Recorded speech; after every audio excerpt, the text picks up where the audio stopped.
hey, I got some bad news for you. That 6 and 7 figure a month consulting business that you keep bragging about is completely worthless. Look, I'm not hating. I'm about to share some real ugly truth with you on this video.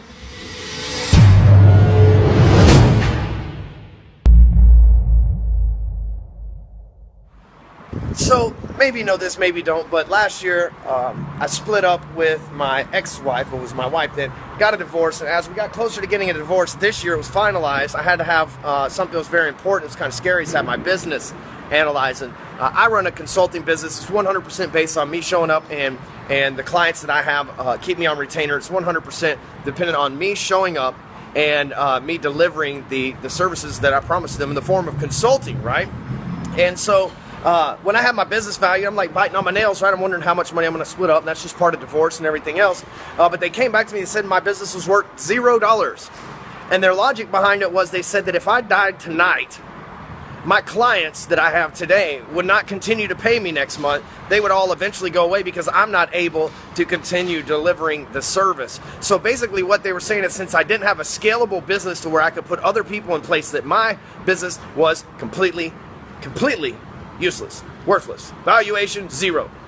So that scared the hell out of me on one end. I'm like, okay, hooray, I don't have to split a lot of money with the person getting divorced from. But on the flip side, scared the hell out of me, because then when I got done with that euphoric state, I'm like, they're right. If I die today, what's going to happen besides a life insurance policy for my youngsters, right?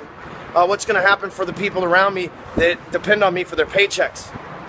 And they're right. My business has no valuation because I hadn't created assets. The only asset I had created was the knowledge that I have in between here with the fancy haircut, right? But seriously, is the knowledge that I have in between here and how I deploy that with my clients is the only asset that my company possessed. So I did the natural thing, right? I started looking for other assets to buy. Real estate, software, things of that nature.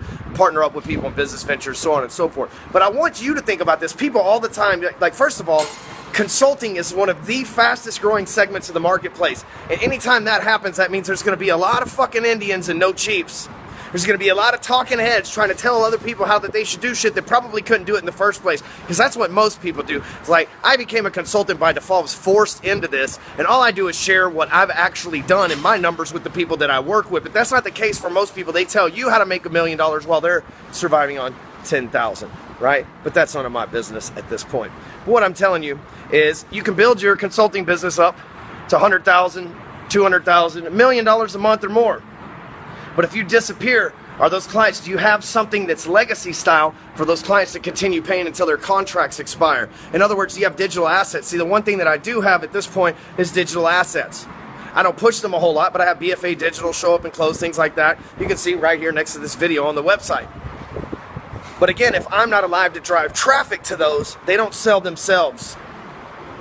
So I want you to think about this, for those of you that are consultants out of there. What assets can you add to your business to make it scalable? How can you eventually find a way, even though I know that you're the man, you're the coach, the consultant, the badass that people want to be attracted to, but what could you do to scale yourself? Because if you think about it, the best guys in the business, Grant Cardone, Tony Robbins, those guys, they don't do their own consulting unless people show up with massive amounts of money, but their business is not reliant on that. It's reliant on them being able to duplicate portions of themselves through scripts and videos and everything else, and other employees in order to make the thing work for them. So something I want you to think about.